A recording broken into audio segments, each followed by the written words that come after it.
Alright, last video with this book, The Warlock of Firetop Mountain by Steve Jackson and Ian Livingston. We are doing a speed run, which means we are using foreknowledge to do exactly what needs to be done to get to the end. There are some interesting choices, given the fact that I have rolled the worst possible character for this run. I thought it'd be much more entertaining that way rather than saying, hey, let's take a random character or maybe the most strongest random character I could possibly make with this thing and see where that gets us. So we have some lack of anything. So the choices I've made are considering my lack of all the useful things.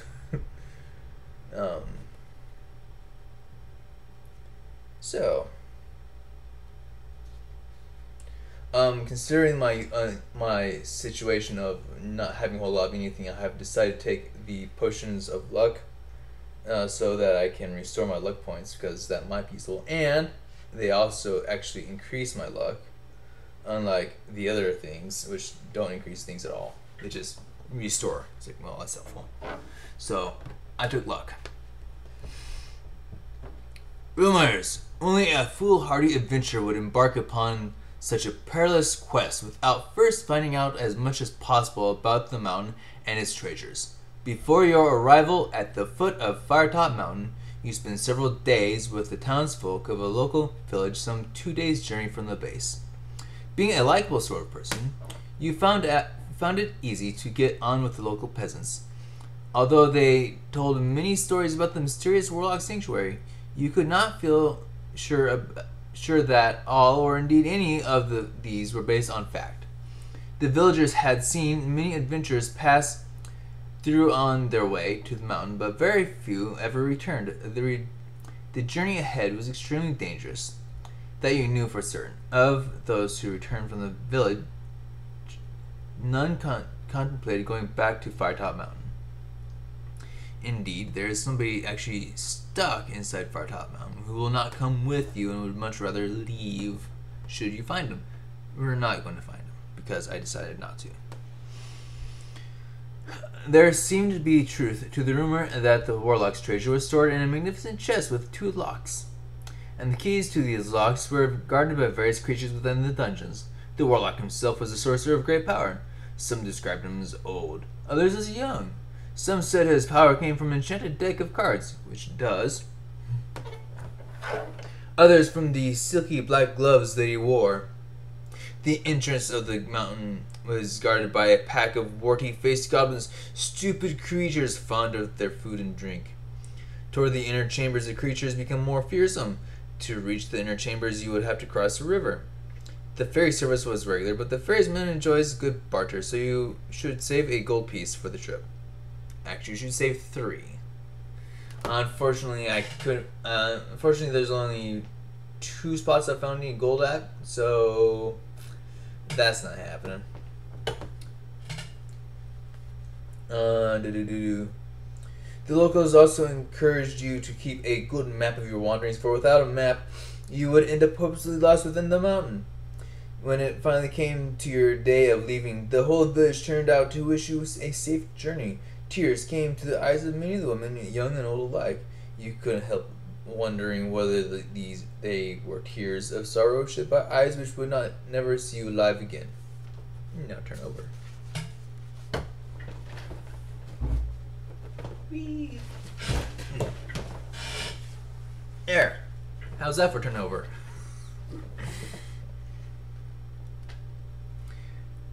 At last, your 2-day hike is over. You unsheath your sword, lay it on the ground, and sigh with relief as you lower yourself down on the mossy rocks to sit for a moment's rest. You stretch, rub your eyes, and finally look up at Firetop Mountain. The very mountain itself looks menacing. The steep face in front of you looks to have been savaged by the claws of some gargantuan beast. Sharp, rocky crags jut out at unnatural angles. At the top of the mountain you can see the eerie red coloring, probably some strange vegetation, which has given the mountain its name. Perhaps no one will ever know exactly what grows up there, as climbing the peak must surely be impossible. Your quest lies ahead of you. To access the clearing, across the clearing, is a dark cave entrance. You pick up your sword, get to your feet, and consider what dangers may lie ahead of you. But with determination, you thrust the sword home into the scabbard and approach the cave. You approach the cave. That cave there.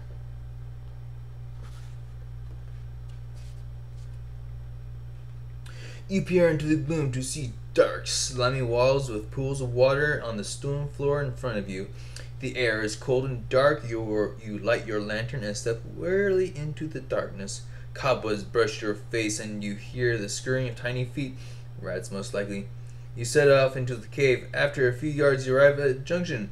Will you turn west, 71, or east, 278? I will turn to 71.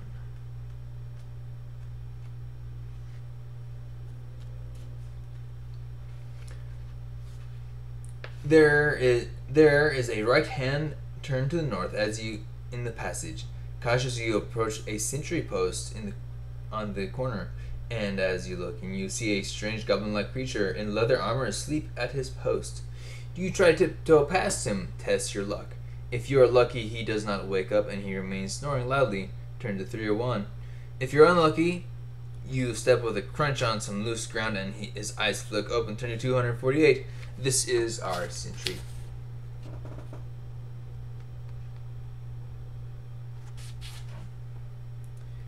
That's the guy we're sneaking past. Let's sneak past him. Alright.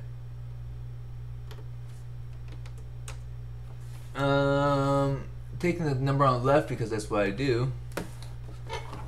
Being a 6 less than 7, that is unfortunate. He wakes up. Nope. 6 being less than 7, he stays asleep. Very good. So we still turn to 301.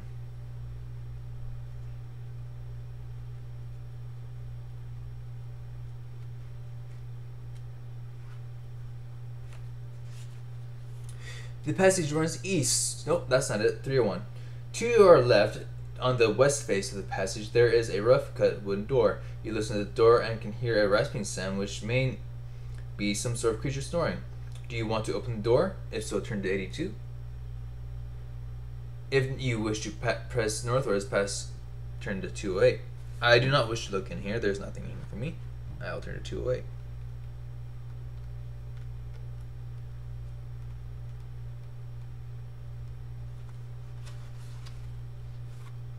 Further up the passage, along the west wall, you see another door. You listen to the door but hear nothing. If you want to try opening the door, turn to 397. If you want to continue northwards, turn to 363. 397. I would like to try the door. 397, thank you.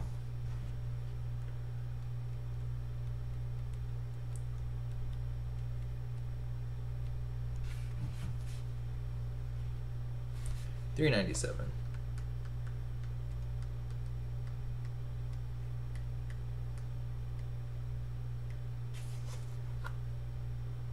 And a little more. The door opens to reveal a small room with a stone floor and dirty walls. There's a stale smell in the air. In the center of the room is a makeshift wooden table on which is standing a lit candle. Under the table is a small box. In the far corner of the room is a straw mattress. You may either open the box, turn to 240, or leave the room. Having come in here, I wish to open the box on 240.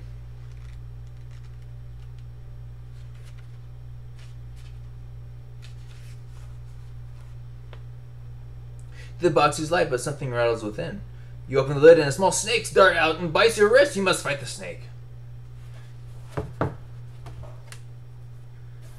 Alright. The snake has a skill of 5 against my skill of 7. He needs a +2 to hit me. Anything else would kill him. Alright. I have +4 on him. I kick him in the face, stomp him on the ground, cut off his head, and smash him in little pieces. He is dead. The snake is dead. Turn to 149.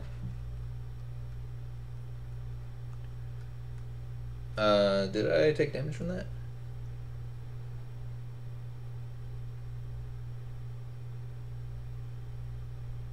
Apparently not.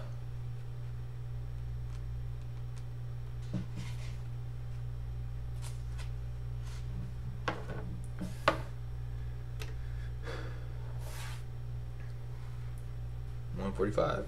Yep. The box has fallen to the ground during your fight with the snake, and out of it has tumbled a bronze-colored key with the number 99 carved into it. You may take this key with you, note it on your equipment list, and leave the room. Add 1 luck point. I would like to, yes, I will take that 1 luck point because it's snuck past something. I now have key number 99.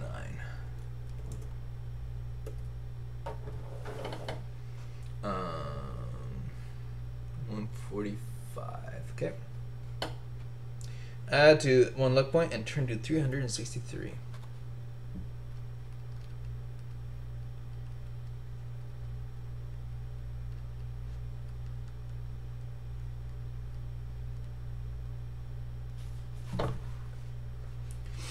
Further up the passage, on the west wall, you see another similar door. You listen to the door and grimace to hear the worst singing you have ever heard in your life. Do you want to enter into the room and investigate the hideous den, turn to 370, or walk up the passage to turn to 42? 363. I would like to end the den more likely than not.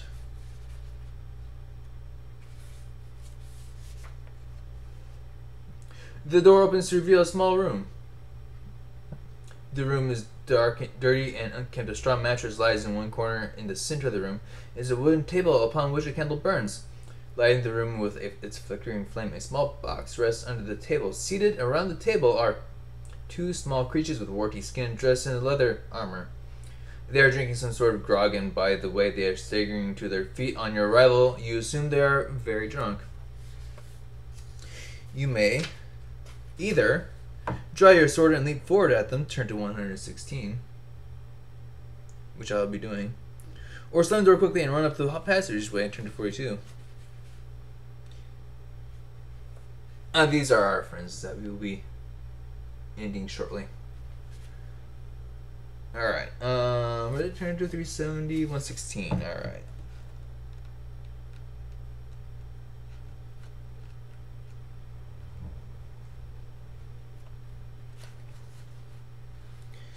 The 2 drunken orcs you now face are obviously startled at your entrance, and as quickly as they are able, they fumble around for the weapons. You must attack each one in turn. Their drunkenness allows you to add 1 point to your dice roll when attacking when rolling to work out your attack strength during each attack round. Alright, they'll both have +5 on their skill. Let's clear out where we are. 116 into there. So this first guy's got 4 stamina. If I hit him twice, he goes down. +5, +2, +3. So I have +3 on these guys.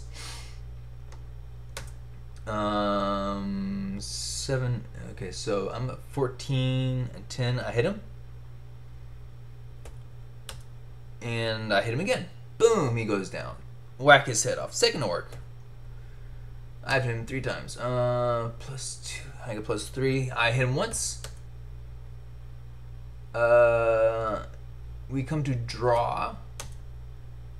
And I whack him again. He's still up. He's still up. And he hits me. Ow. I will take it in the face. And there we go. And now he goes down. Boom. End of battle. I have killed them both. Excellent. If you when the battle turns to 378, if you wish to escape during the battle, you may do so by turning to here. Turning to 42. Nope, we don't want to do that just yet. Because I won the battle, I will turn to 378.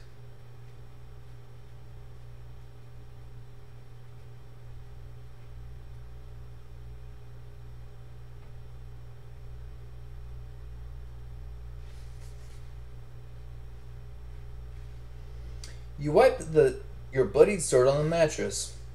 The green blood leaves a slimy stain on the straw.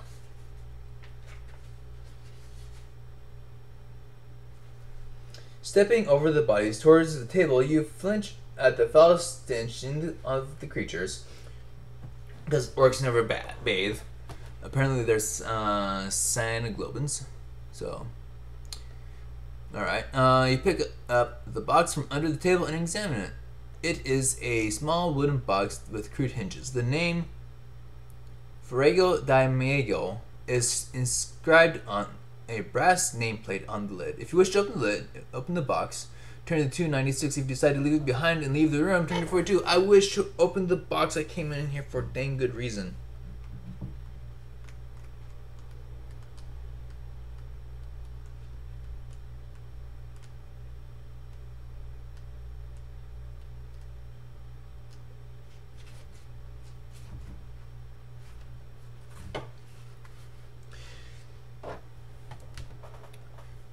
Because I figure killing those two guys is a lot easier than killing a dragon.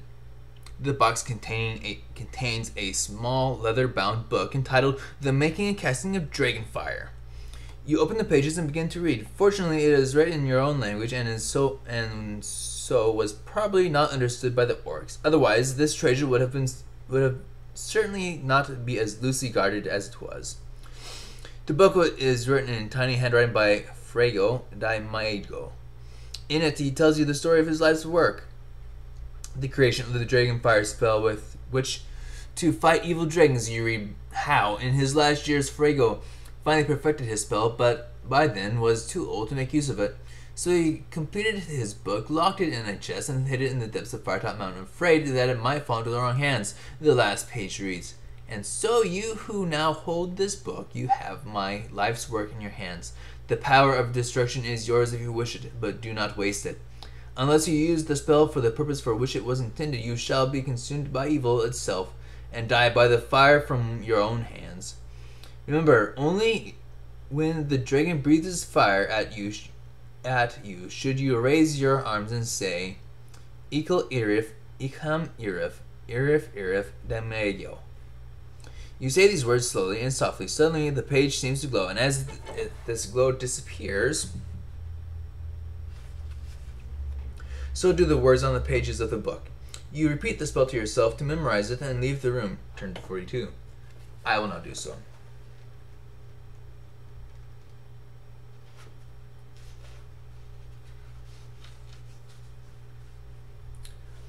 You eventually arrive at the end of the passage at a three-way junction. You may turn either to the west, turn to 257, or to the east, 113. There's some gold. There's gold over this way, 257. Unfortunately, fighting those guys was not worth it. So I will continue past them to 113.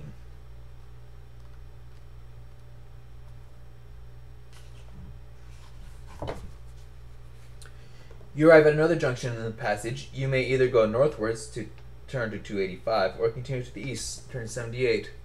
113. I will go north to 285.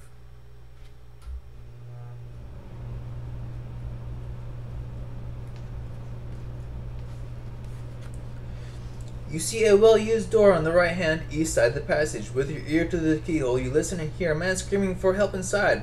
Will you open the door, turn to 213, or walk on? This is the guy who could tell us good many things, but we already know them, and he would like to leave. Unfortunately, this is a speedrun, and so he's going to continue screaming inside, turning to 314. I know, heartless us, aren't we? Further up the passage, you see a door in the east wall. You listen hard, but can hear no sound. Do you want to open the door to investigate? If so, turn to 223. If you want to walk further up the passage, turn to 300. 314. I would like to continue onwards to 300. Walking with purpose. We continue on to 300. On the east wall of the passage, you see another door, this time made of solid metal. Listening at the door, you hear the sound of tortured screams coming from within. If you wish to try opening the door, turn to 102. If you decide to ignore this room and continue up the door corridor, turn to 303. Where are we at? 300. Continuing on with purpose to 303.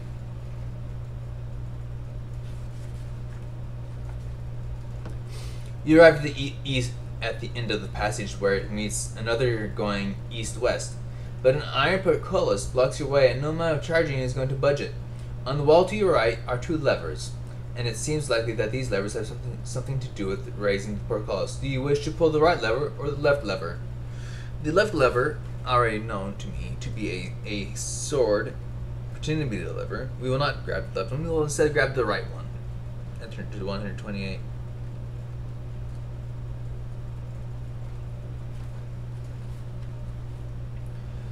You hear a deep rumbling noise and the ground begins to shudder. Slowly and noisily, the portcullis rises into the ceiling. You may now walk to the junction. Will you turn west 210 or east 58? We will turn to the east 58.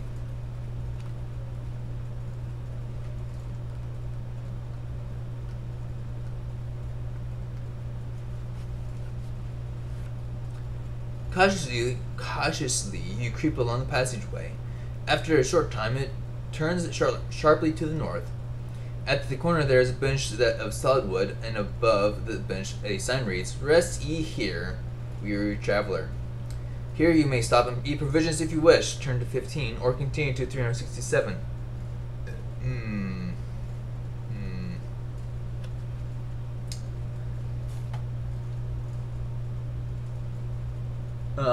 We'll go ahead and eat provisions because I'm missing 2 hit points, and so I would like to turn to 15. This is being more cautious than speedy. A perfect speedrun would be a maximum. Will be having rolled maximum. I decided to add character to the speedrun and roll minimum. Besides, the author said I could. The author said minimum could make it, so we're going to put that theory to test. 15. As you sit on the bench and eat your food, you begin to feel deeply relaxed, and the aches from your body seem to be soothing themselves away. This resting place is enchanted. You may restore 2 additional stamina points, as well as the normal amount, but only if this does not exceed your initial stamina score, and restore 1 skill point if you have been lost. If any have been lost.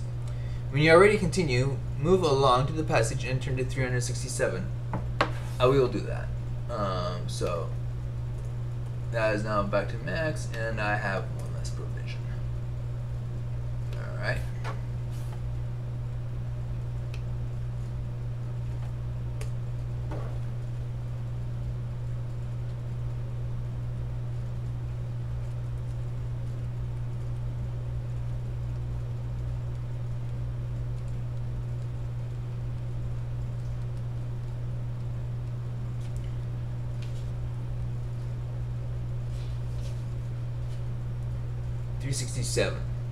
You arrive at another junction in the passageway.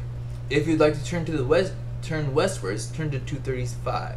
If you wish to go east, turn to 323. Oh, did I not show you that?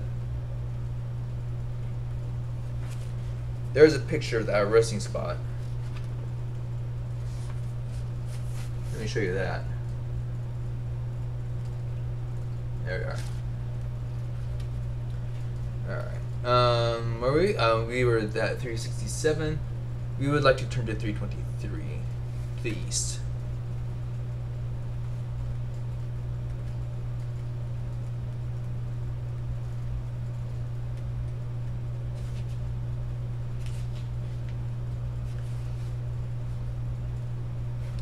After a few meters, you reach another 3-way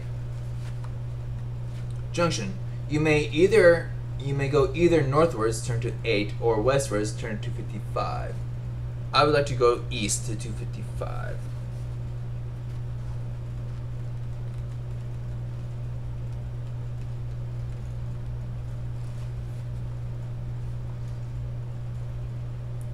The passageway ends in a sturdy wooden door.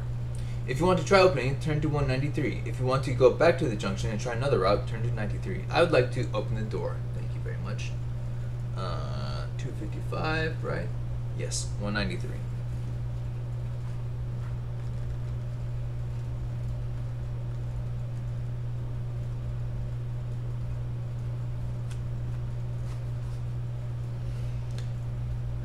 door opens and you enter a small room. Your eyes widen as you look around to see that the walls of the room are covered in an ornate stonework. Mosaics and marble inlays give the room a kind of beauty you have never seen before. In a corner of the room is a large metal statue of a one-eyed creature. In a single eye is a sparkling jewel. As there appear to be no other way through the room, you will have to go back to the junction. But that large jewel is very tempting. Will you leave it alone and go back to the junction, 93? Or try to take the jewel with you, 338? Our Cyclops friend, with the jewel in his eye. I would like to take the jewel because that is actually quite useful. I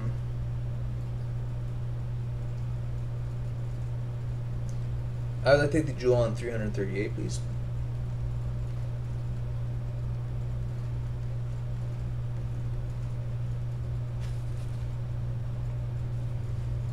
You approach the statue cautiously. A scampering behind you makes you flash around, but is only a rat.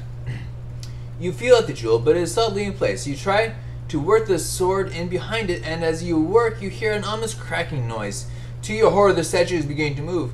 You jump down and draw your sword. The iron Cyclops cranes his head around towards you and steps down from his pedestal. You must fight. I have to hit it 10 times. Oh boy, this could go poorly. Oh boy, he's got a +3 on me. This might go poorly indeed. I'll be sure to spend some luck on this one. But if I win, turn to 75. If I wish to escape, turn to 93. Alright. So he's got +3 on me. Alright. But I only have to hit him 5 times. Alright. +3. That goes clang, and we parry each other.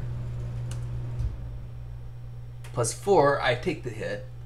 Okay. That's not a hit. Alright. +6 on him. Excellent. I whack him once. Make a note of that.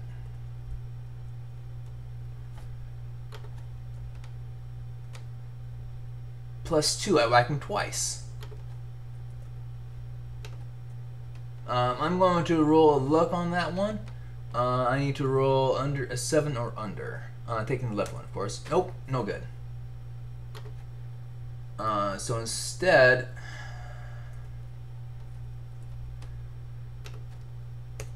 he manages to get luck on me. So yeah, I have only hit him 1.5 times instead of twice. Dang it.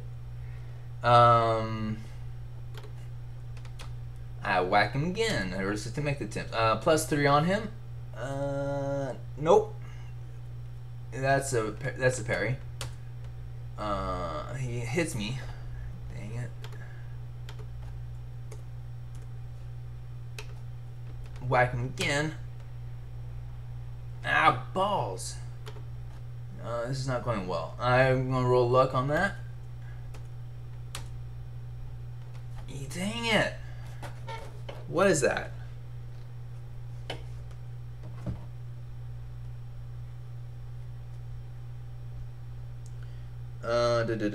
Battles. This year. If you win the creature, subtract 2 points from his stamina. If you use his luck, there, here, using luck.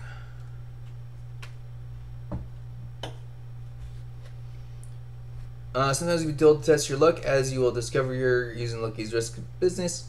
The way you test your luck is as follows. Roll 2 dice. If the numbers are equal to or less than your current luck score, you have been lucky. If you rolled higher, use luck in battle.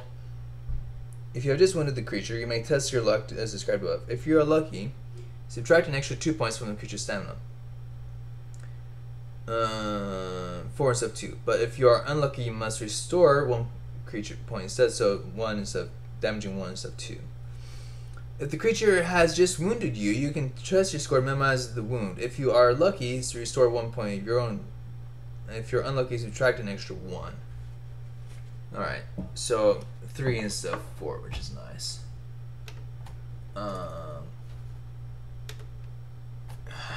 Dang it. Oh, I gotta keep going. So I've hit him, done 3 points of damage to him. And he has 2, dang it. Swing at each other again. Evens, 7, dang it.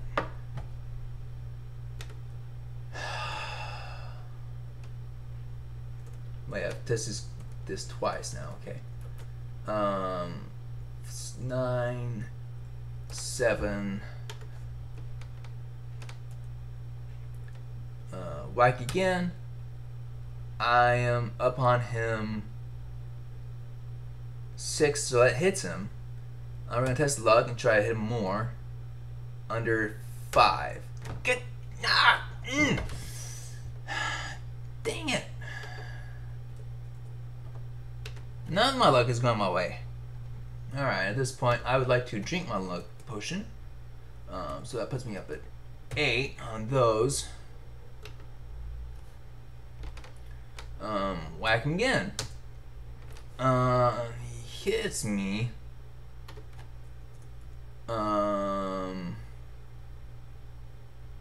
Okay, we're gonna do that. He hits me. Dang it. At this point I have to run or he's going to kill me. Turn to 93. If I escape,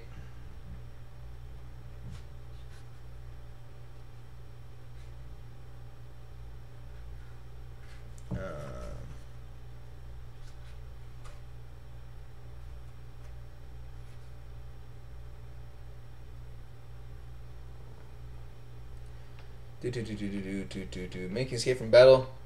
You may only escape if it says you may do so, and if you run away, the creature only scores 1 wound on you. Subtract 2. Use luck if you wish. I would like to just get away, thank you. And so I do. So I'm down to 1. Dang it, I really wanted that.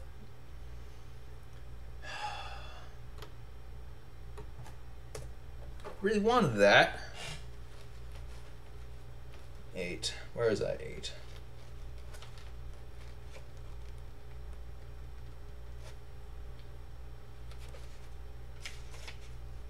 Nope, 93, sorry. 93.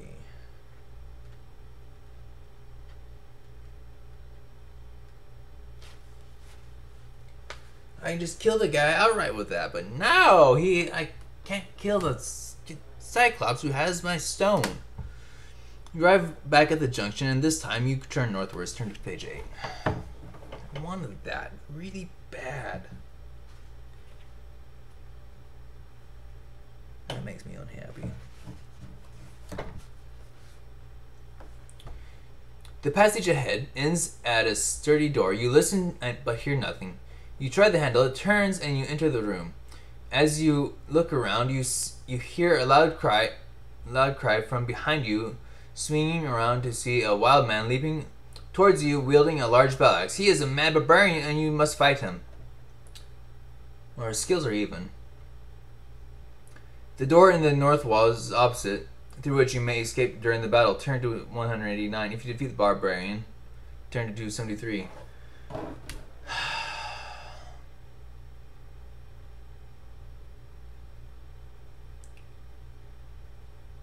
Balls taint.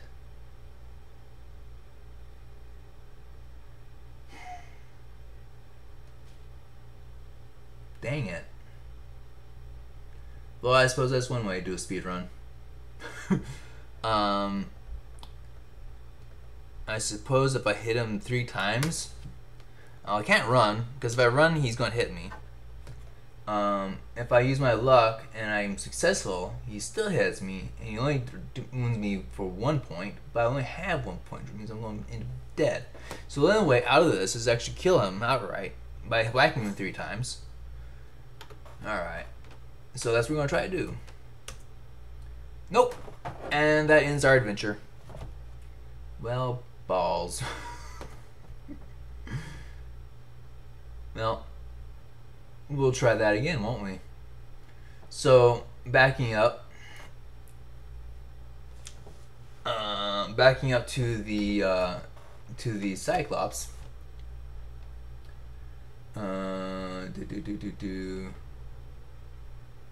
So we took our luck of potion. They're in the battle of the Cyclops.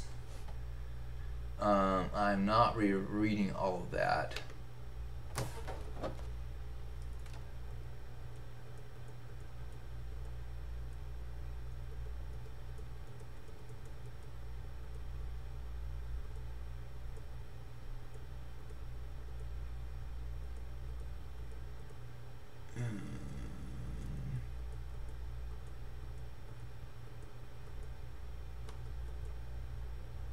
There we go.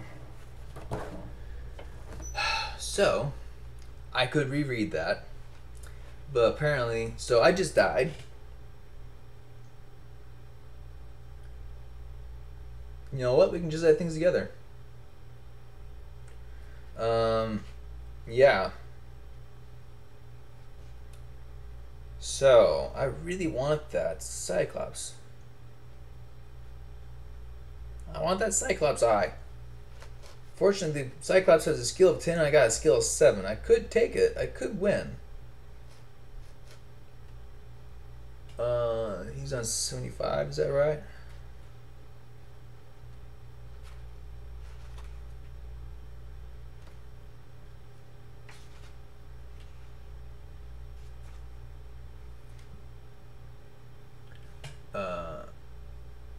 No. What? Oh. No. I have to kill the Cyclops. There's no two ways about this. I have to kill the Cyclops. The Battle of Cyclops is on 338. I knew there's a dang good reason why I wanted to kill this guy. I have to kill the freaking Cyclops. So my luck just ran right out there with that Cyclops thing. So I suppose is one way to do it. Die trying.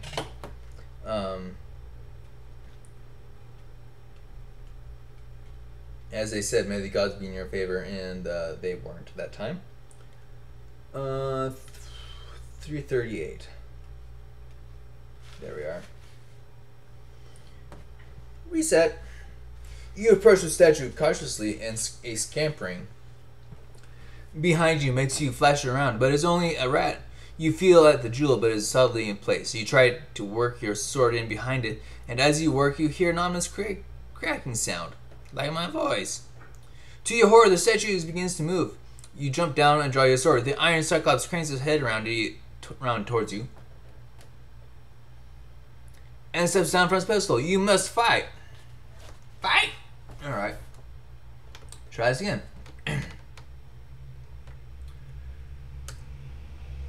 He hits me.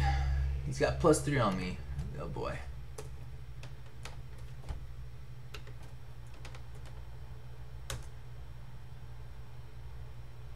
Come on, really?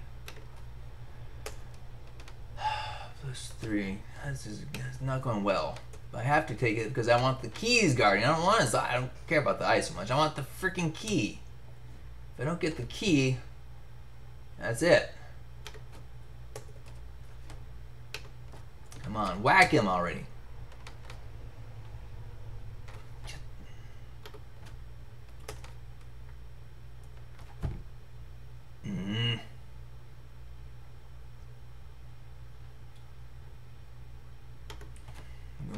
Gonna blow a luck.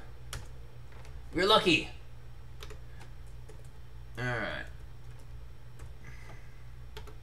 Come on.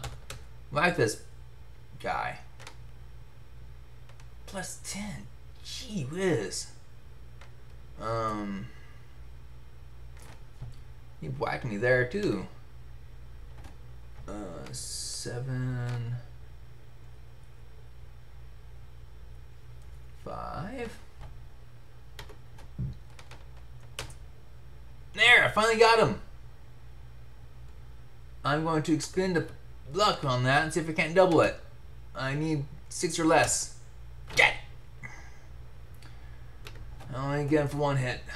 Dang it! Why do these things always go poorly? Might have something to do with the fact that it's not going well at all. Okay.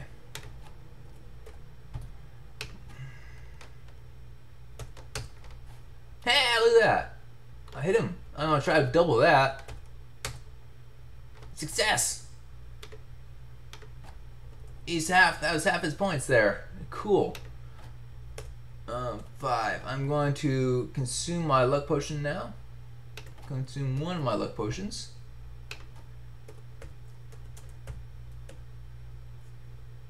Alright. And try to whack him again. That's a clanging. And I go down. Reset.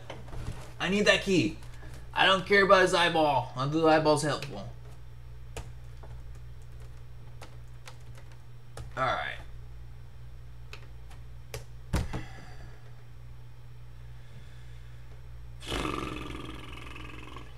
If I'm not careful, I'm going to calculate the odds in this here.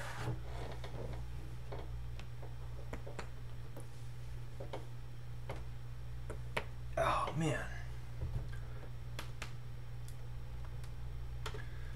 Alright. Whack him again. I mean, it's possible. There could... What is this here? I need +3 on him, which means I need... Let's see here. Let's see here. Oh, geez.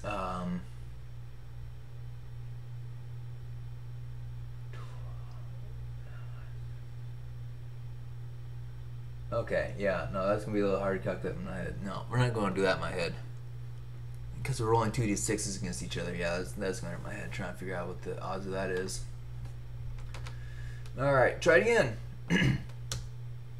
No good. Definitely no good. Still no good. So that's 3 down. Hey, I hit him for 1. So that's 4 against me. So we're down 8. Oh boy. 8 from 14 is 6. But I whack him once finally. I'm gonna test my luck. And I make it, just barely. So that's 4 damage to him. He hit me 3 more times. 1, 2, 3, and down you go. Oh, man. This is getting old. He keeps hitting me, man. Alright, we're going to insert a calculation here. So I went off, I did some calculations. I have no trust in these calculations at all because the answers don't make sense. But I went and tried to figure out what the odds were of coming out the other side of this intact. And the answer is, as best as I can tell, there's a 5.4% chance that I come out this other side in whole if I don't roll luck. And there's a 115% chance that I end up dead. That obviously doesn't make a whole lot of sense, so I can't tell what's gone wrong, and I give up on that because it is 2300. But let's just say that I will roll,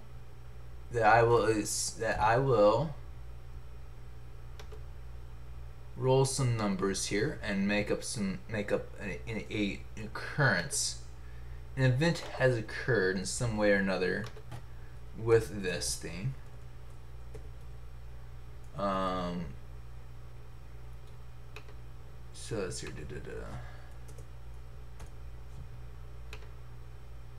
Alright. So I'm going to assume what my numbers for calculating how likely this thing is to end up dead is correct. So I am going to roll. I'm going to have Wolfram Alpha choose a number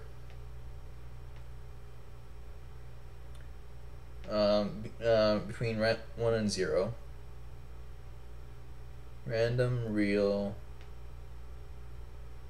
between 0 and 1.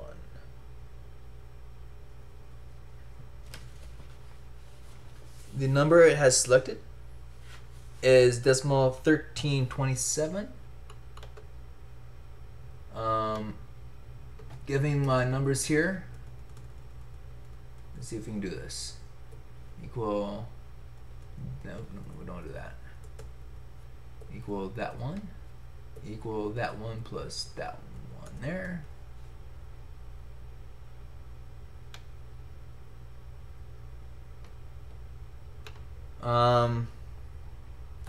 A random real of decimal 132792 means that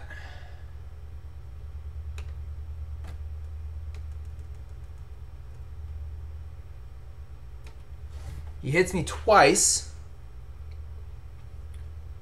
and I strike him 5 times and he dies. According to this, that is, it happens 0.22% of the time, but we will take that. So he hits me twice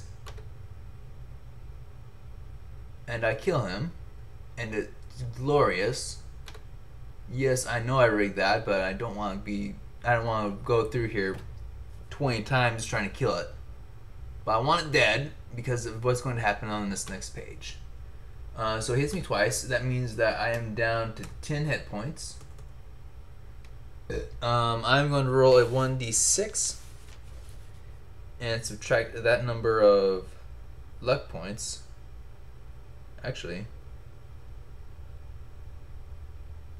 yeah, we'll do that. So, because let's say that we do that and stuff happens.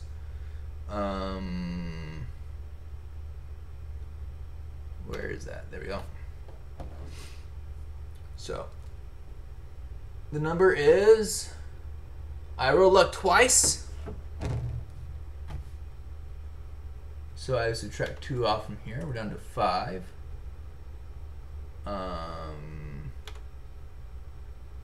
So I will do that. That goes poorly. That matches it. So I will say that comes out in the wash because I use those on him hitting me. So, yeah. Yeah, that's what we end up with. So now that the Cyclops is dead, I will turn to 75 and collect my winnings.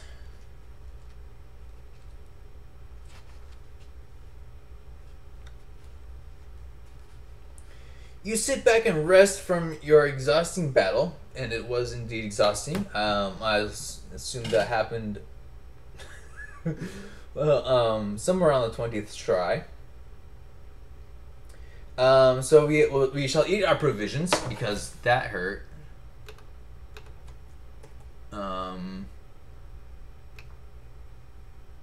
Yeah. Okay. And I shall consume my one of 2 potions there, 2 measures of potions there. So it puts me up to 8 and 8. He prides a jewel from the still statue. It is heavy in your hand and is worth 50 gold pieces. You put it in your pack. As you explore the room and the statue, you notice that one of the breastplate sections is loose. When you open this, a small key is inside. You examine this and notice the number is 111 on it. With a smile, you put the jewel and the key in your pack and set off back to the junction. Turn to 93, after adding 3 luck points. Oh. Yeah. You have a valuable artifact there. Yes, I do. Well, in that case, I will not consume my luck potion. So I set my luck potion and back up to full. Turn to 93.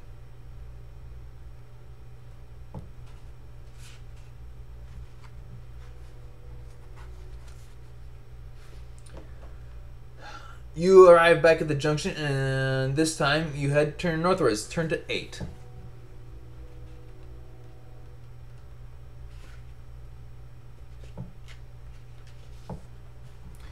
Easily my foot. Alright. 8. The passage ahead ends at a sturdy door. You listen but hear nothing. You try the handle, it turns, and you enter the room. You look around, you hear a cry from behind you, and you swing around to see a wild man leaping toward you wielding a battle axe. He's a mad barbarian, and you must fight him. Skill 7, stamina 6. We may escape if we choose to do so. I'd like to shoot him down in the face if I can, so I will do that for a little bit, but we are evens. He hits me. I hit him. So I better record that he hit me first. Okay. 1. Hits me again. 2. Hits me.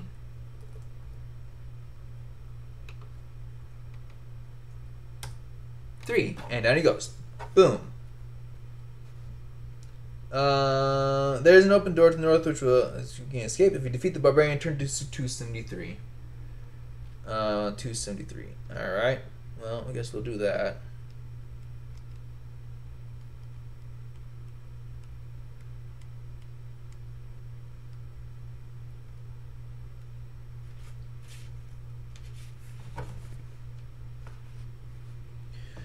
A search of the room reveals nothing of any value, although an old box in the corner contains a wooden mallet and 5 short stumps of wood, sharpened at one end. You may take these if you wish, and can now leave through the door in the north wall. Turn to 189.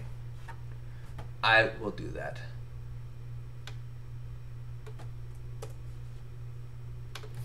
I will leave the mallet and stakes behind because that's for the vampire, which I will not be encountering. Let's see here. Let me pull up the map. I think that I've actually walked off the map I'm showing you guys. I'm pretty sure I'm up here somewhere. 93. No, 90. I think I'm right about here somewhere.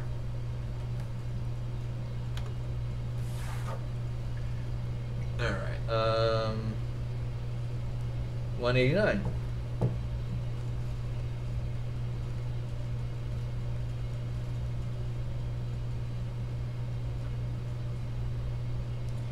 The door opens into a short corridor which ends several meters ahead at another room, similar to the one you have just come through.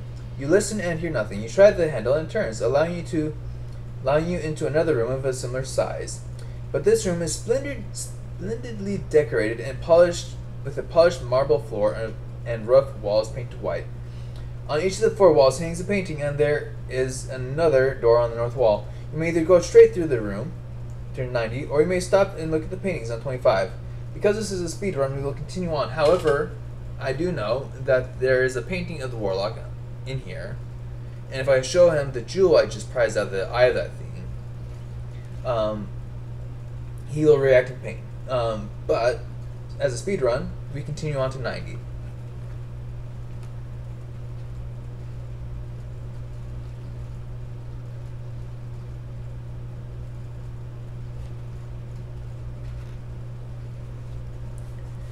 You open the door into a narrow passage and follow northwards. Some meters up the passageway, it turns to the east, then turns to the north. However, it is at the second bend. There is a small alcove in the rock. It seems a convenient hiding place, and a large rock forms a comfortable seat. You may stop here and eat provisions if you wish. When you have rested, continue northwards. Turn to 253. I will eat my provisions. That hurt. 4 and 8 is 12. Alright.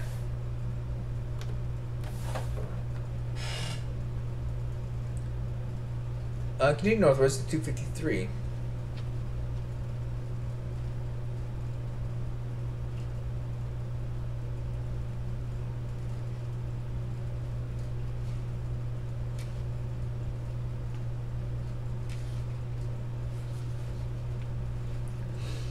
The passageway ends in another wooden door, this time a small one with a carved bone handle.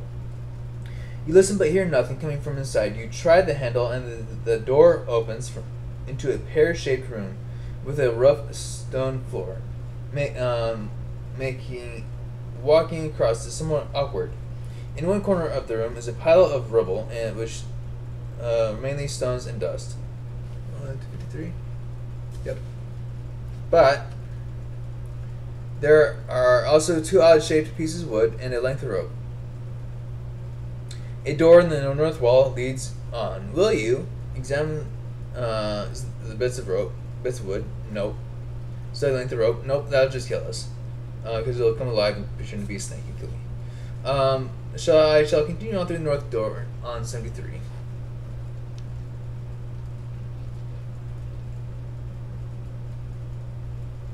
And the divining rod, which is what the sticks turn out to be, will do us no good. They just turn broken. The passage ahead leads you northwards. The rocky floor becomes sandy until everything you are walking on a sort of coarse sand. You notice the passage is widening, and ahead of you hear a flowing river. You continue until you find yourself in a large cavern through which a river flows. Turn to 218.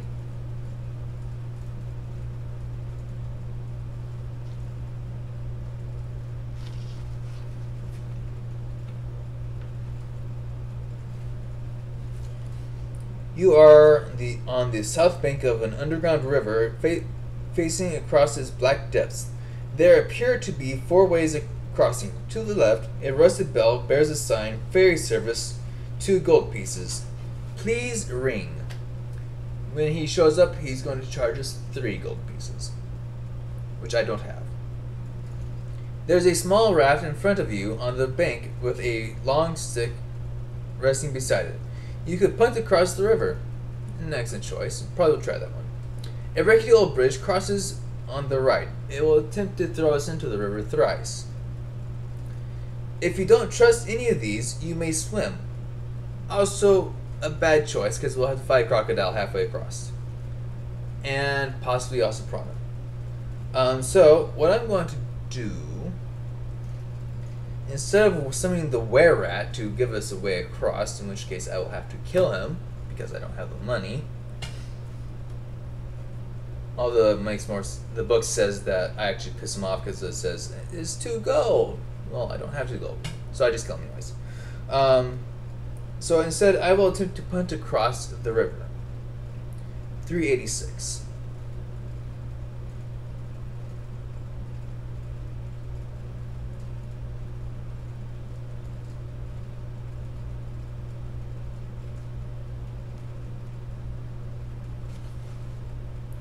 Oh, let me show you the river here.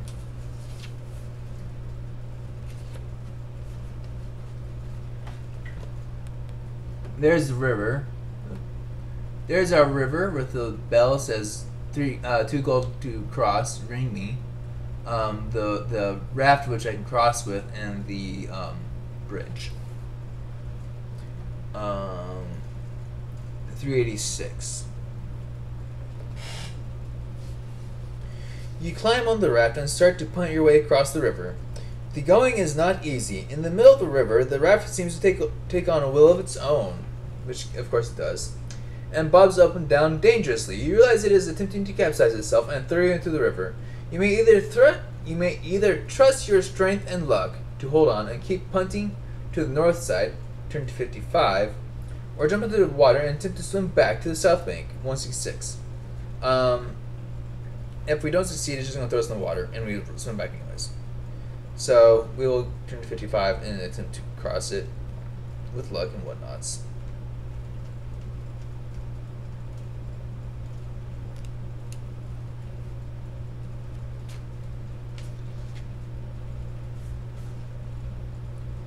$55. Roll 2 dice. If the total is less than or equal to your luck score, and also less than or equal to your stamina score, then you manage to hold on and maneuver the raft across the north bank. Do not deduct a luck point. You arrive safely, but But as you step on the bank, the raft drifts away and makes its own way across the river to the south bank. Turn to 7. If you exceed your luck and or stamina totals, the raft throws you into the water and you start to swim back to the south bank. Turn to 166. Alright. Let's see if we can roll 2 numbers less than 7. And no good. That would probably be the luck that got exceeded. So we end up in the drink. That's too bad.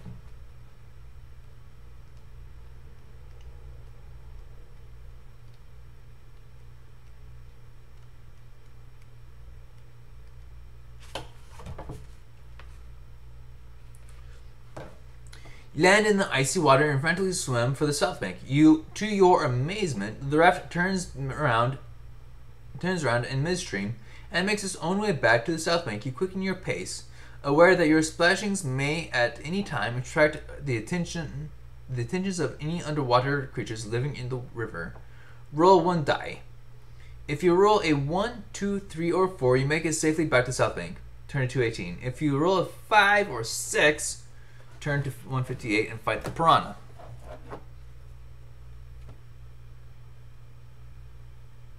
Two, we return safely. I will make another attempt to punt across.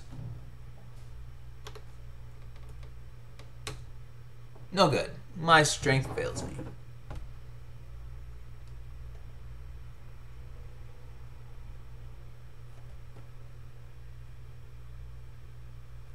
Five. I believe we have to fight the piranha now. Where'd he go? Yes. 158. We now fight the piranha.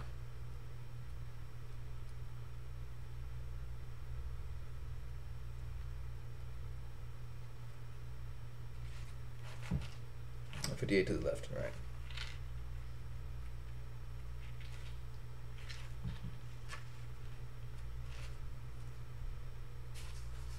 Piranhas!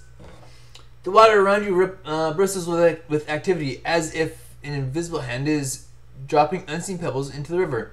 You gulp piranhas, and you begin to feel their sharp teeth biting into your flesh. You kick with your limbs and slash with your weapons to keep them off until you reach the south bank. Treat the piranhas as a single creature. Piranhas, skill 5, stamina 5. Resolve this battle. If you win, you manage to scramble out of the water and lie panting on the south bank. You may eat provisions here. Alright. They hit me? They hit me? +2, right. I hit them. I hit him. They hit me, so that's 3 of them hitting me. And I hit him. Alright. Well, that's no good. I will, of course, now eat my provisions. 7 goes down to 6. And this goes up to 10. I will consume my luck potion now. Increase my luck by 1. We'll see how that does me. Alright, we're going to attempt to punt across again. The first one needs below equal to or less than a 7. The second one needs to be less than or equal to an 8. Balls! Not a 5 or 6. The piranhas might still be in there. Balls.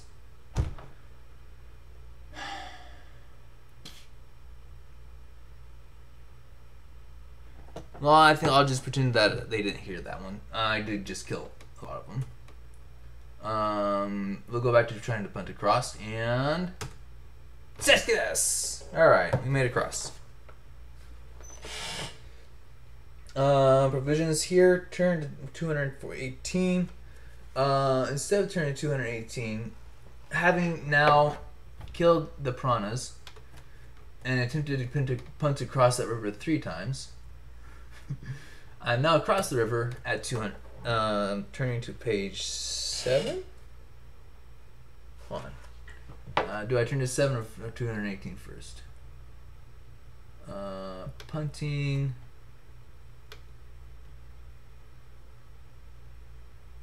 Nope, I end up just across the river. 218. Nope, 14.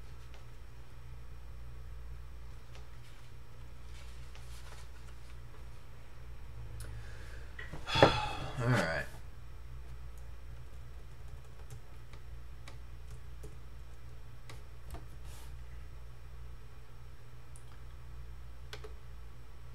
Okay.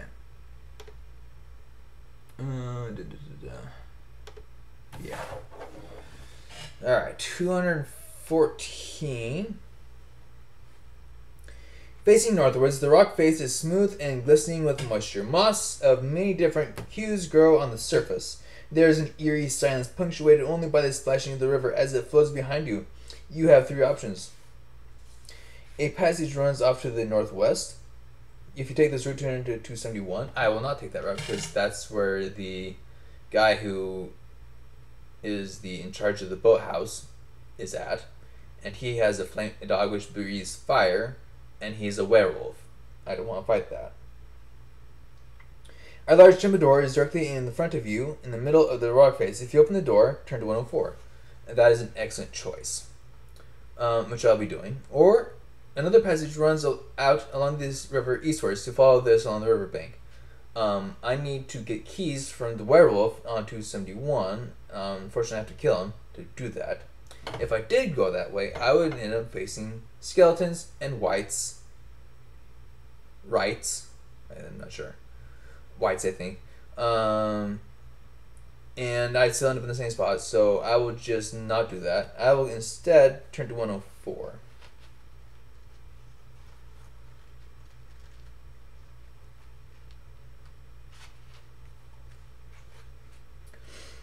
You find yourself in a short, narrow passageway with a door ahead to the north. You try this door. Turn to 49.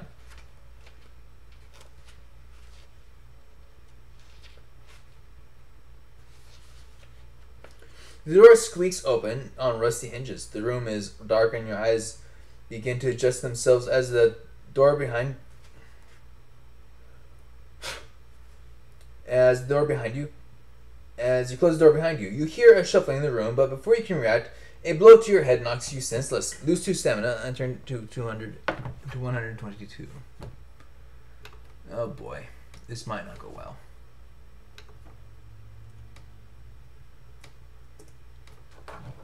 Okay, 122.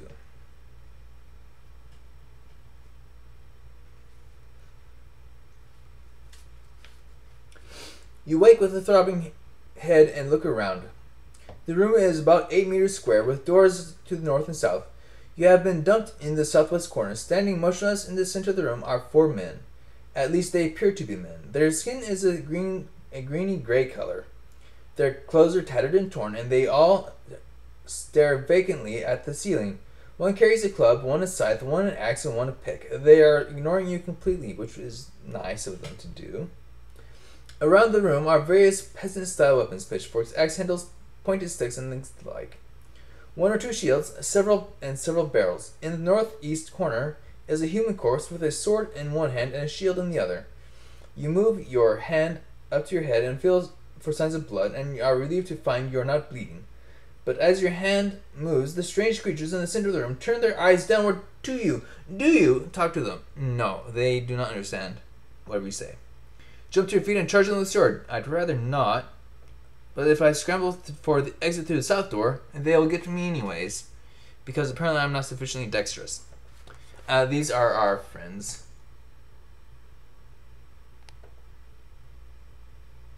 There we go. Who are staring vacantly at the ceiling. So instead I shall turn to 282 and wish I had Destroy Undead. Because these are zombies.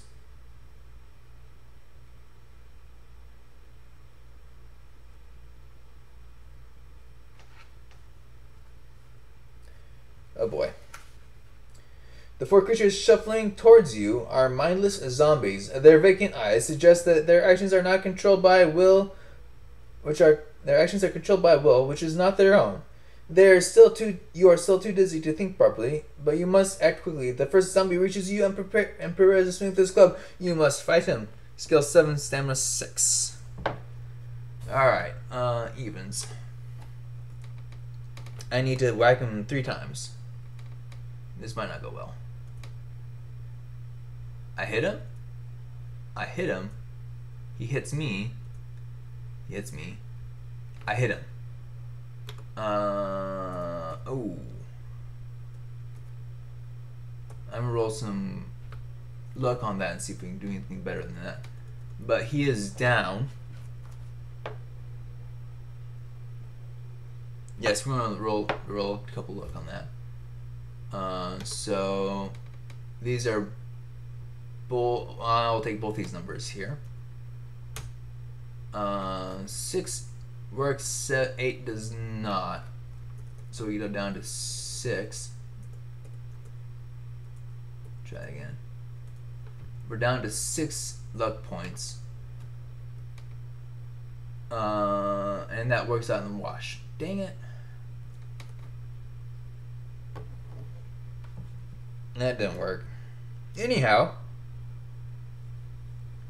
you defeat the first zombie, add 2 luck points, and turn to face the other 3. Fight them each in turn.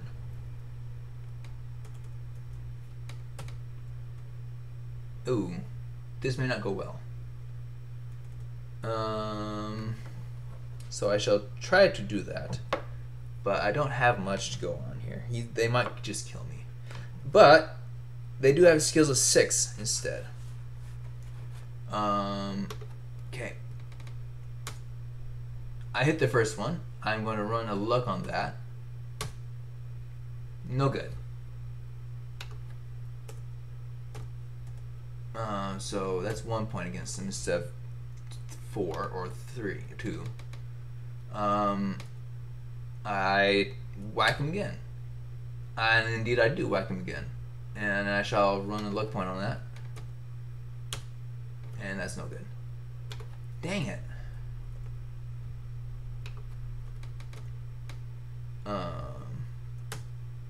He hits me. Fruit monkey balls. He hits me again, I'm dead. And well, run a luck point. Run a luck point. It has to be 6. It works. I'm still up.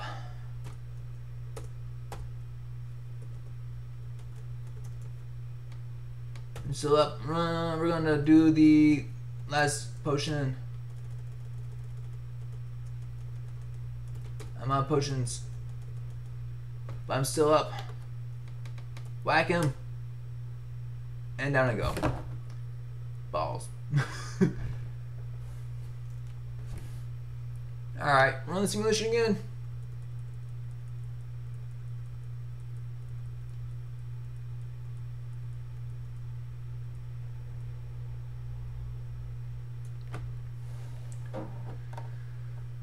Alright.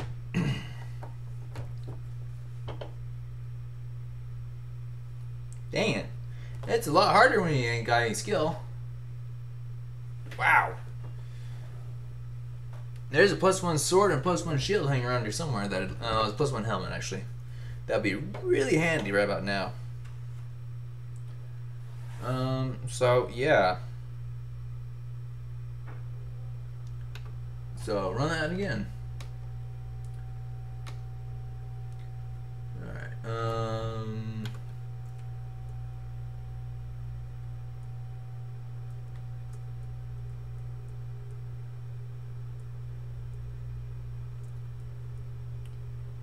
Yeah, I think this is the point of...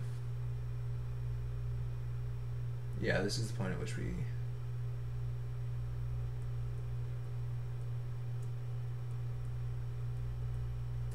This is the point at which we ran into the skeleton, the zombies. So, we are now even. I hit him. I'm going to run a look on that. It succeeds. He's hit down to 4. Down to 2 hit points. Like so. I'd like to hit him again. He hits me instead. I'd like to run a look on that one as well. It fails. Damn it. That's 3 points against me actually. Technically speaking, so that's 5 instead. I would like to hit him. He hits me instead. That's a parry. I hit him. He goes down. I think that's a 6 there. He hit me once. Ooh, that's not good. So he's down, but my luck is back up.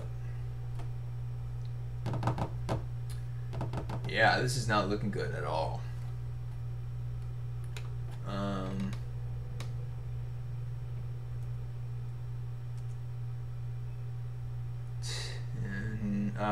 That's parry.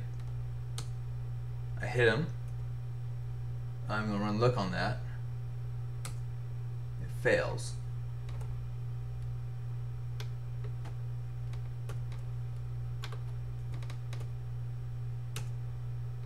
I hit him. I'm gonna run look on that one as well. That one succeeds. 8, 7, 6. He's still up with 1 hit point. So if I hit him, he goes down. He hits me instead.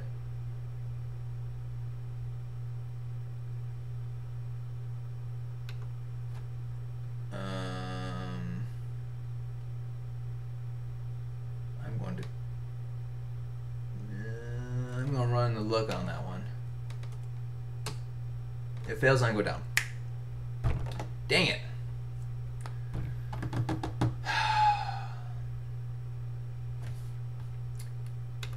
That's no good.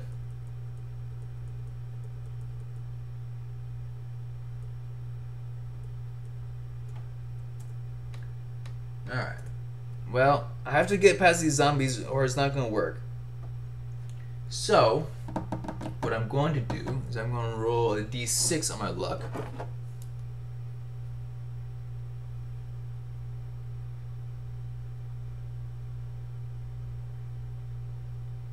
I expend 5 luck points.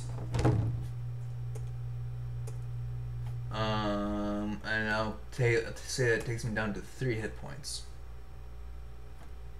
But I get out of there. You defeat all 4, turn to 115. This is not easy, man. It's a lot more challenging if you have nothing. He's like, I'm going to get through here in this way, whether you like it or not. Raspberries. 115. Right? Yeah. 282. I think that's where it's at.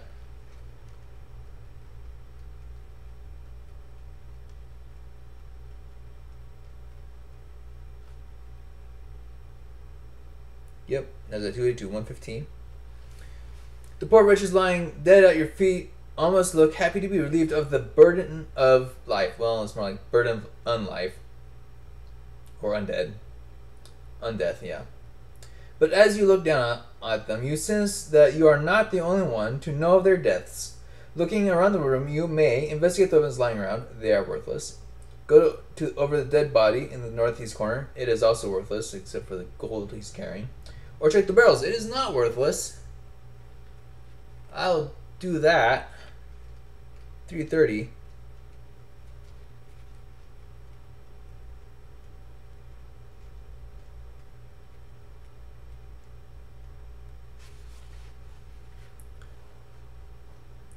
The barrel contains a clear brown liquid. You sniff it. It smells like rum. You taste it. It is rum. You cup your hands, pour some in, and take a swig. You gasp, by golly, it is good. Restore 6 points of stamina and 1 luck. Turn to 81. Well, I will do that. Because that hurts, man.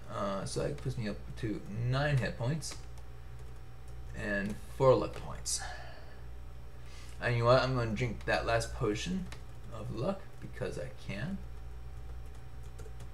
Oh, man. So it puts me back up to 9 and 9. There we go. Oh, man. Man alive. I do not agree with the outcome of the with the authors here, but that's just me. Honestly, rum does not restore stamina like that. 81.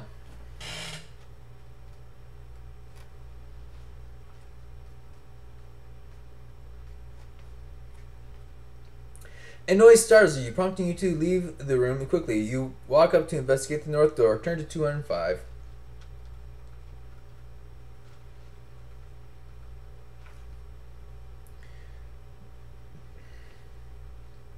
The door opens and you find yourself in a dark crypt of some kind. The room is very large. At one end is an altar, and various coffins are strewn about the room. There is a door behind you in the south wall, and also one in the west wall. If you want to investigate the room further, turn to 254. If the place gives you the creeps, you can leave via the west door in 380.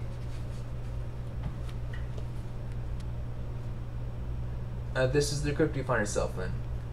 This crypt contains a zombie, and I did not bring the stakes with me because I know the zombie is in here, and so the place gives me the creeps like something awful, so I should turn to 380.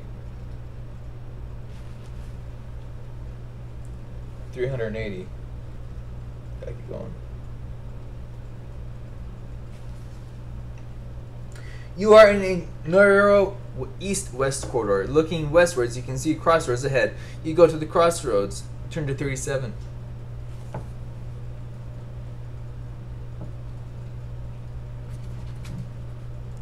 Standing at the crossroads, you may go either north, west, or south. 37. I would like to go north to 366.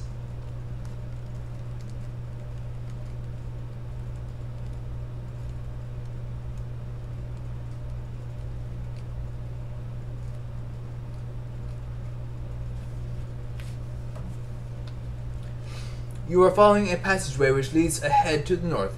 After several meters, it bends sharply to the east. You continue eastwards till you eventually come across a narrow opening in the north wall. You may go through this opening, turn to 89, or continue eastwards to 62. I'd like to go to 89.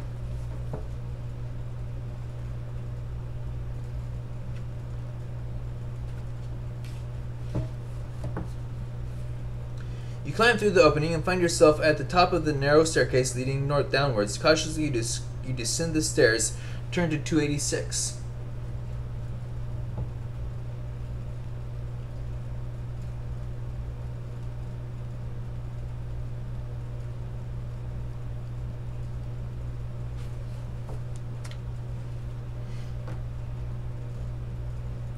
The narrow staircase is cut into the rock, and there are about 20 steps leading downward. At the bottom of the steps, a passageway leads you into a large open chamber. This chamber stinks of putrefying flesh. The smell is so bad you are tempted to turn back. 3 bodies lie in the chamber. You may either search the bodies or tiptoe quietly through the room. What will you do? Search the first body, which has a few bits of gold on it. Search the second body, which has a potion of some holy water, which does some really cool stuff. The third body, which is a ghoul, which we might not want to touch. That sounds like actually a bad idea. No, we're going to skip the ghoul. Or tiptoe through the room. I'm going to skip the ghoul, even though I said I should probably take him on anyways. But I'm going to skip him. So I will skip over him to 107.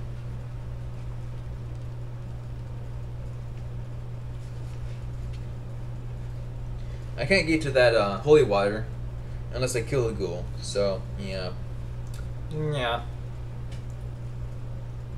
You tiptoe through the room, up a narrow staircase, ending up at the top of the stairs in a passage.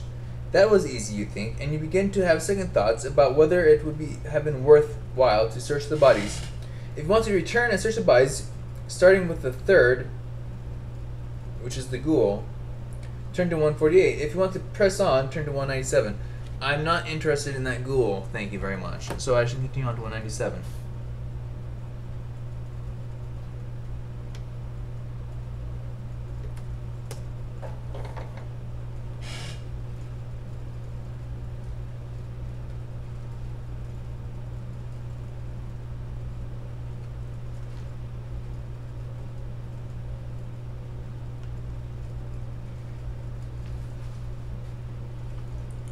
At the top of the stairs, the passage turns sharply to the east. As you pause to get your bearings, you hear a crack in the rock behind you. You spin around in time to see a heavy portcullis drop to seal passageway behind you. Your only way now is forward. You may either press forward, turn to 48, or check the walls for a secret passage, turn to 295. I will turn to 48.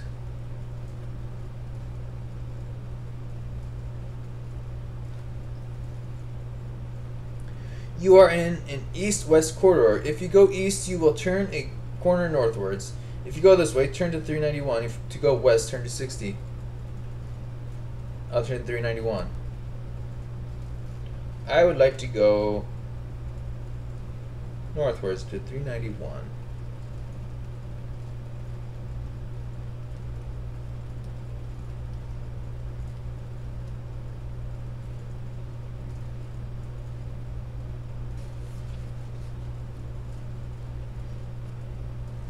You are at the south end of a north-south corridor. Looking northwards, you can see passage coming off the east wall. Do you want to go up to the passage, 52, check for secret passages as you walk northwards, 362, or go south, following a bend to the west, 48? I would like to go up the passageway to 52.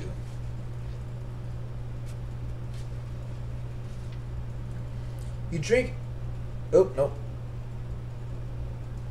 Interesting. I don't know, I get 51, but that's alright. You are standing at a T-junction where a passage to the east comes off a north-south corridor.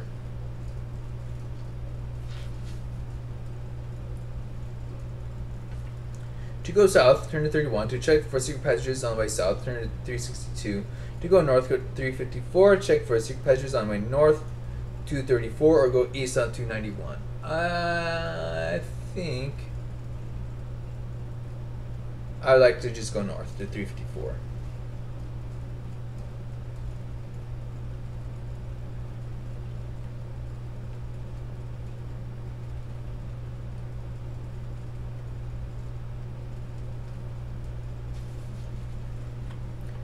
You are standing at a bend on the passage where you may go either east, west, or south. To go west, turn to 308. Go south, or check for secret passages on your way there. I would like to go west to 308. Thank you very much.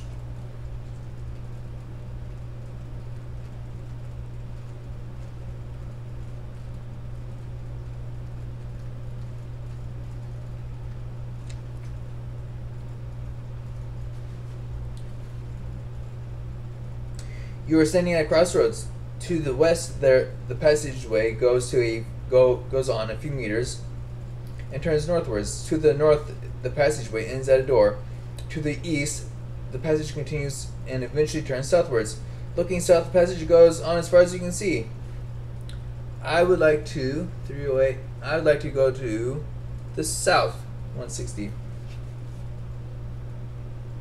Wait. Nope. I'm gonna go north, 54.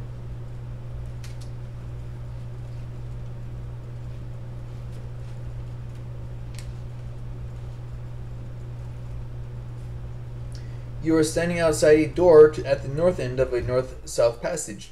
To go south, turn to 308. To go through the door, turn to 179.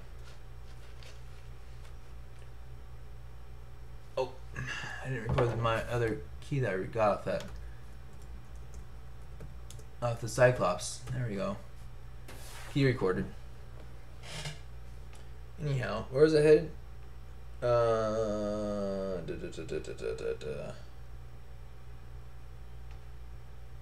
54. I go through the door on 179.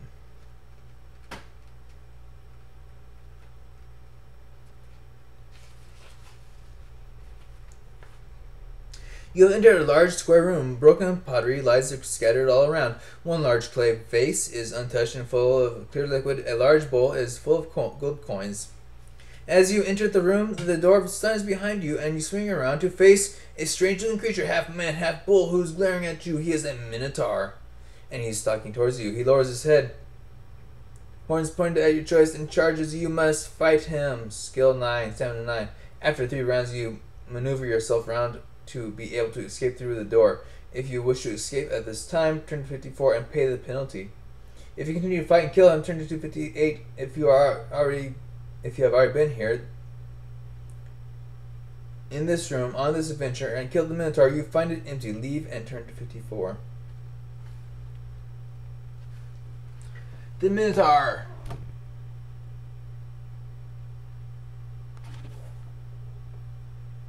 Oh, he's not as hard as that Cyclops was, but he's also going to be a bear as well.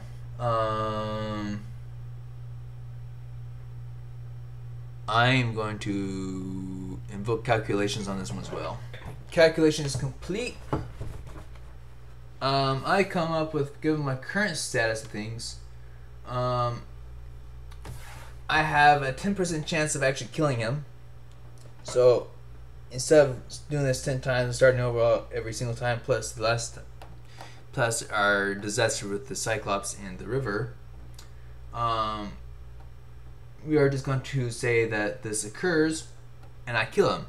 On a random reel from Mathematica, or Wolfram Alpha, 0.697 says that he hits me 4 times before I bring him down. So that's going to leave me with 1 hit point. I'm going to blow a d6 of luck to accomplish that. And the d6 is 2. I blow 2 luck to do that. 7.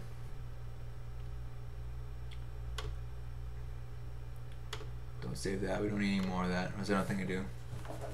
So that's where I'm at. Blow 2 luck to do that. I kill the Minotaur after trying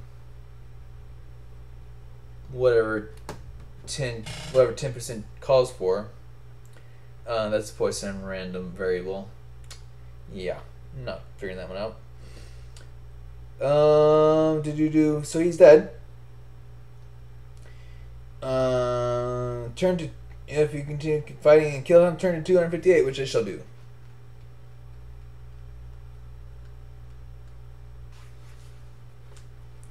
You sort through the broken pots and find a little of interest.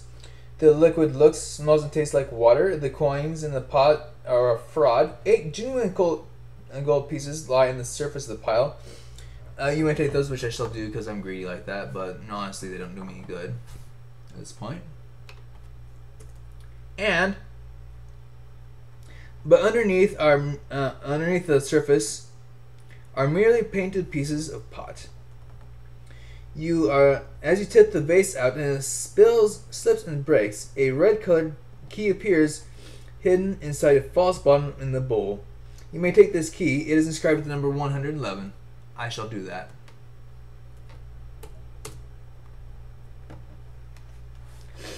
You may rest here and eat some provisions. I shall do that.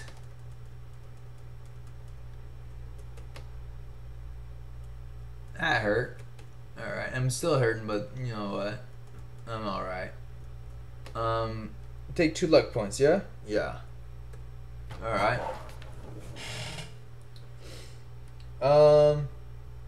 You may add 2 luck points for defeating the Minotaur. Finally, you leave the room, turn to 54.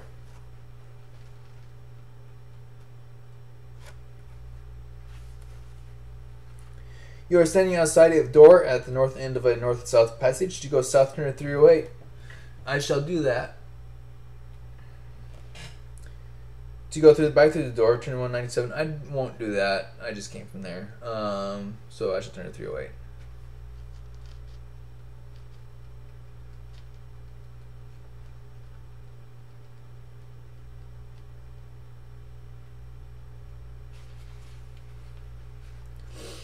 You are standing at a crossroads. To the west, the passage goes up on a few meters and turns northwards. To the north, the passage ends at a door. At the east, the passage continues and eventually turns southwards. Looking south, the passage goes on as far as you can see. Do you want to? I would like to go south to 160.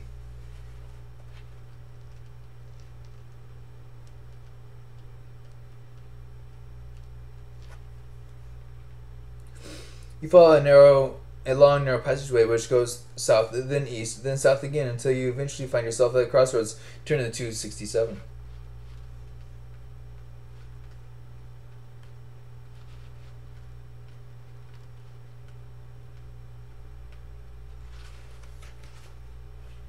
You now stand at the crossroads.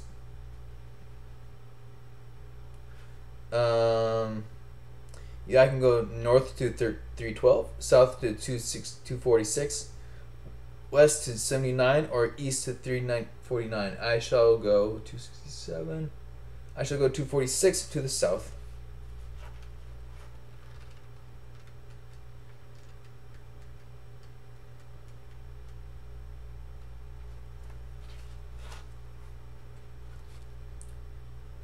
Uh, 46. You set off south along a cobbled passageway. It swings west, then south, then west again until you find yourself at a three-way junction. To go north, turn to 329, west to 180, or back east to 70. 246, where do we go? I would like to go to 329. I'd like to go to the north.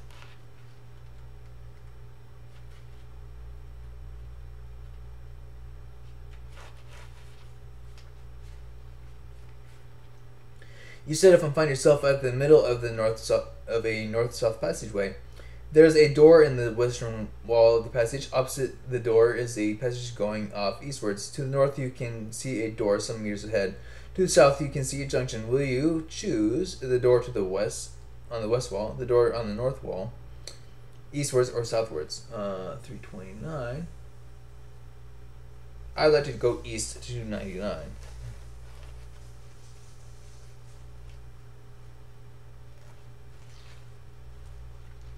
The passage runs east for several meters and then runs north. You walk a long ways northwards. You may check for secret passages along the way, turn 260, or simply proceed northwards to 359. I'd like to proceed to 359.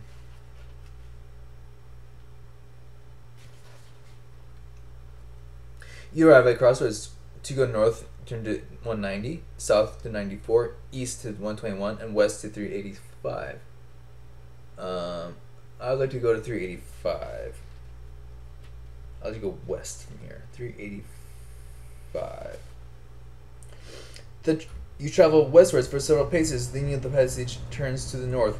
Some way up you reach a junction. You may go south to 114, west to 297, or north. To the north, the passage ends shortly at a dead end. If you wish to go up here, go to 398. 385. I'd like to go to that dead end at 398.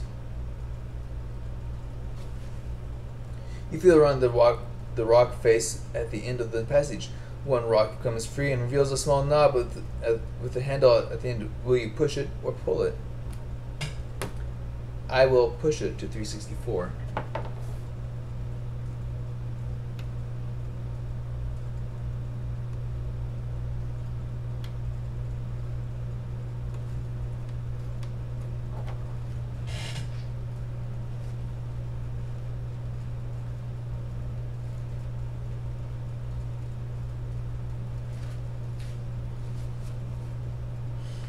As you push the knob, a small stone doorway slides open. You can either ignore it and return to the junction, turn to 256, or you can climb through, turn to 373. You must make a decision quickly as the door shuts of its own accord in a minute's time. I'll go through it. I just opened the dang thing. I want to open it for... Why would I not open it? So I'll climb through to 373. You are at the south end of a north-south passageway. At a dead end. If you go northwards, you will reach a crossroads, turn to 85. I will go that way to 85.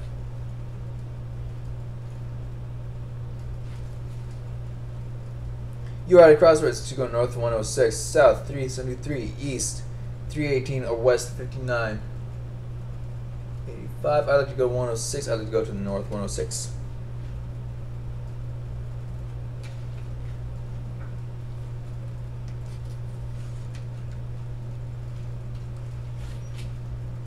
The passageway ahead runs northwards for some time. You may rest along the passage to eat provisions. I would like to do that.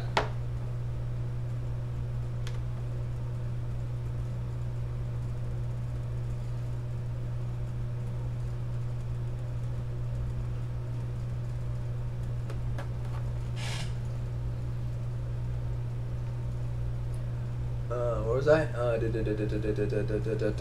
I'm going 106. It then bends to the west and begins to get quite narrow. You reach a small rocky arch, which you will have to stoop to get through. On the other side of the arch, you pause and look around. You are in a large cavern which disappears into a distant blackness. The cavern is partially lit by natural light, which streams in through a hole in the roof. You cannot see a way through. As you shine your lantern around the cavern, you hear a rumble. A dull glow flickers in the blackness. Suddenly, a jet of fire shoots in from the depths of the cavern, narrowly missing you and singeing the mossy growths on the wall. You throw yourself to the ground and look up to see a large dragon stalking out of the darkness towards you. Smoke curls from its nostrils. Its scaly red skin glistens with an oily covering. The beast is some 15 years long. How will you attack the creature? The dragon. Save us all. I shall search my memory for another means of attack. Turn to 126.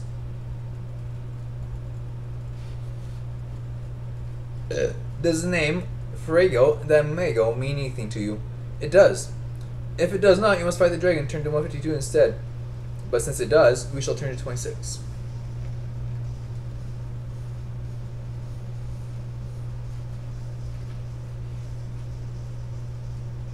You remember Diamago's small leather-bound book and suddenly mouthed the spell contained within its pages. You shout loudly at the dragon and it stops in its tracks. It cocks its head to one side and eyes you suspiciously. You fling a stone at its head, and the rock bounces off its nose. The beast lets out an angry cry and breathes deeply. A roaring sound can be heard within its throat.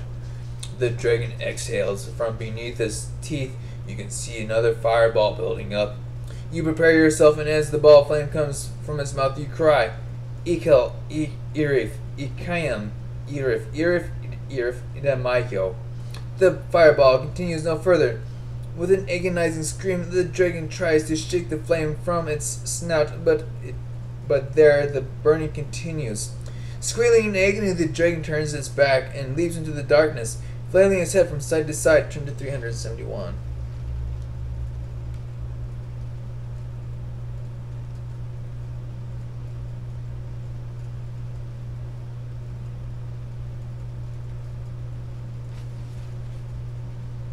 Safe for the moment, you investigate the cavern and find a passageway which continues to the west.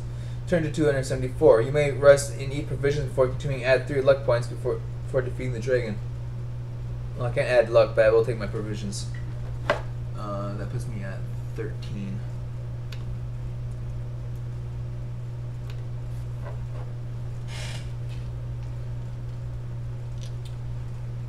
$371. Turn to 274.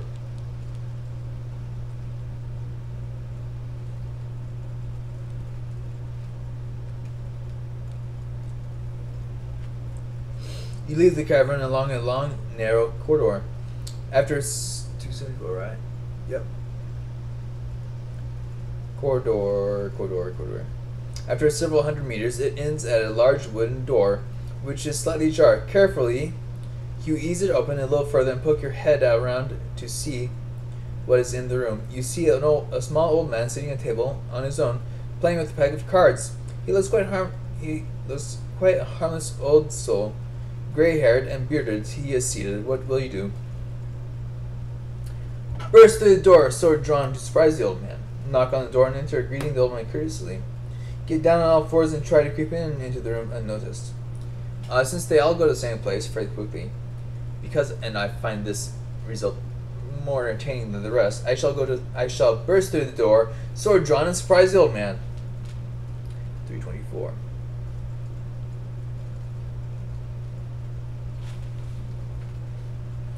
As you burst through the door, the old man turns to look at you, not least perturbed by your intrusion. Suddenly he vanishes.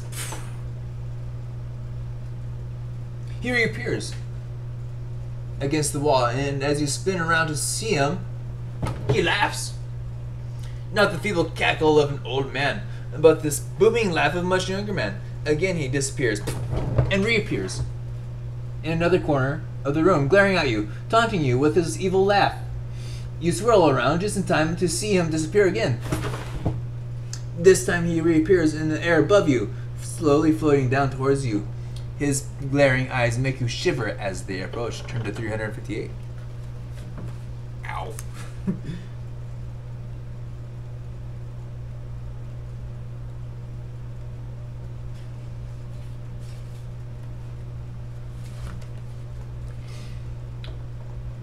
The battle will call upon your reserves of strength and cunning. Your adversary has disappeared and now stands at the far end of the room in front of you, in front of a door with 2 locks. How will you approach him?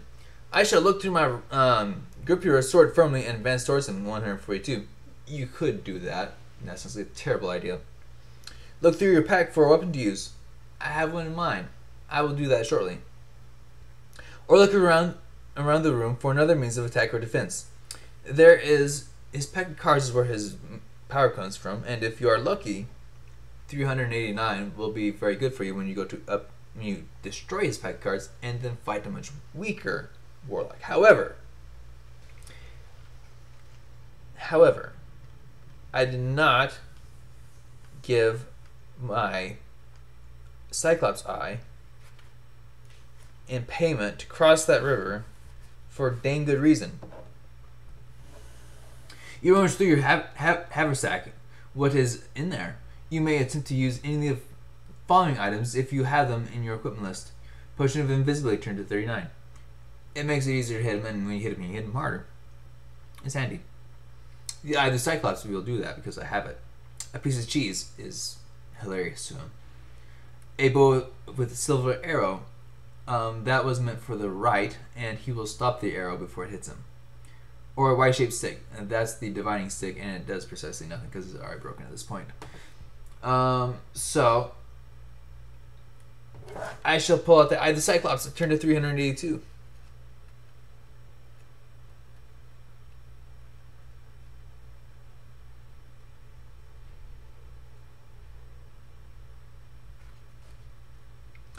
You hold the eye up in front of him, and the jewel gives off a dull glow. You point it towards him, and he shrieks. He backs away into a corner, and a beam of light shoots from the jewel. As it falls on him, he sinks to the floor, and a remarkable transformation takes place. He starts to shrivel and grow visibly old in front of you. His skin wrinkles and crackles, and he slowly becomes an amorphous heap in the corner. After some moments, the jewel stops glowing, and you approach the lifeless bundle of cloth. His robes are all that remains. Turn to 396.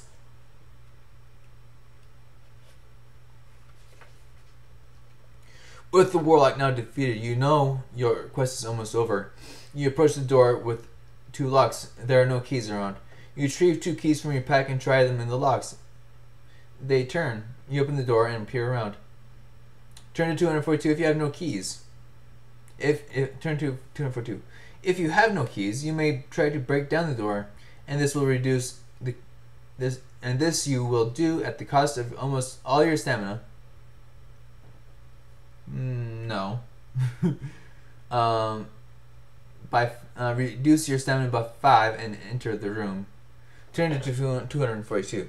I'll just turn to 242, seeing as I have 3 keys.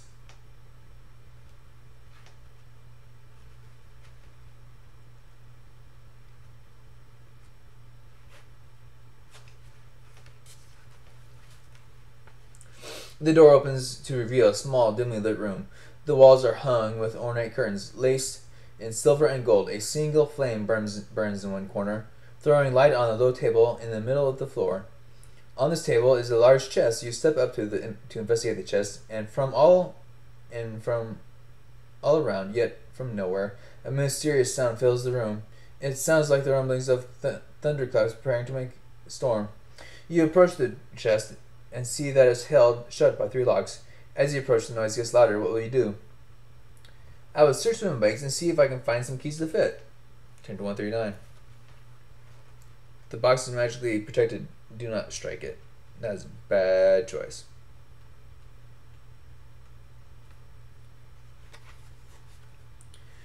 During your adventure, you will have come across various keys, and should you have collected some of these, you may now use three of these keys to try to open the locks in the chest.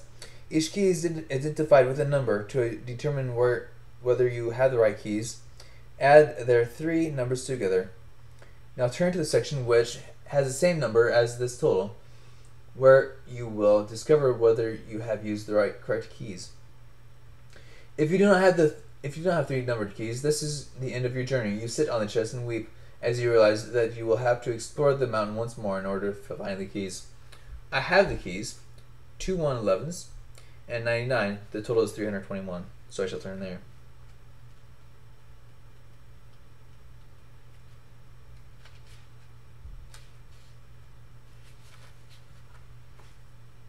Turn to 169.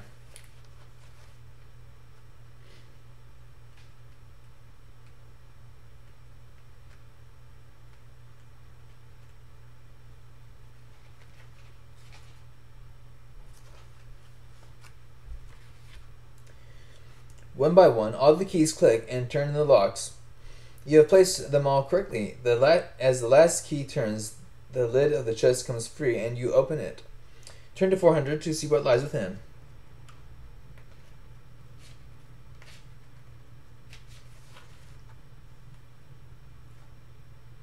Your quest is over. Turn over to discover what lies within the Warlock's chest. Oh look! It's the Warlock's chest. The Warlock of Firetop Mountain is no more, and you are now the owner of the source's riches. At least 1,000 gold pieces, jewelry, diamonds, which are worthless, rubies, and pearls are in the chest. Hidden under these, you will find the Warlock's spellbook, and as you leaf through the pages, you realize that this tome is probably more valuable than all the treasure. Instructions are given for the control of all the seekers and the creatures of Firetop Mountain. With this book, unlimited power is yours, and the safety of your return to the village is ensured. Or, if you would prefer, you could remain as master of the domain of Firetop Mountain. Yay! I win.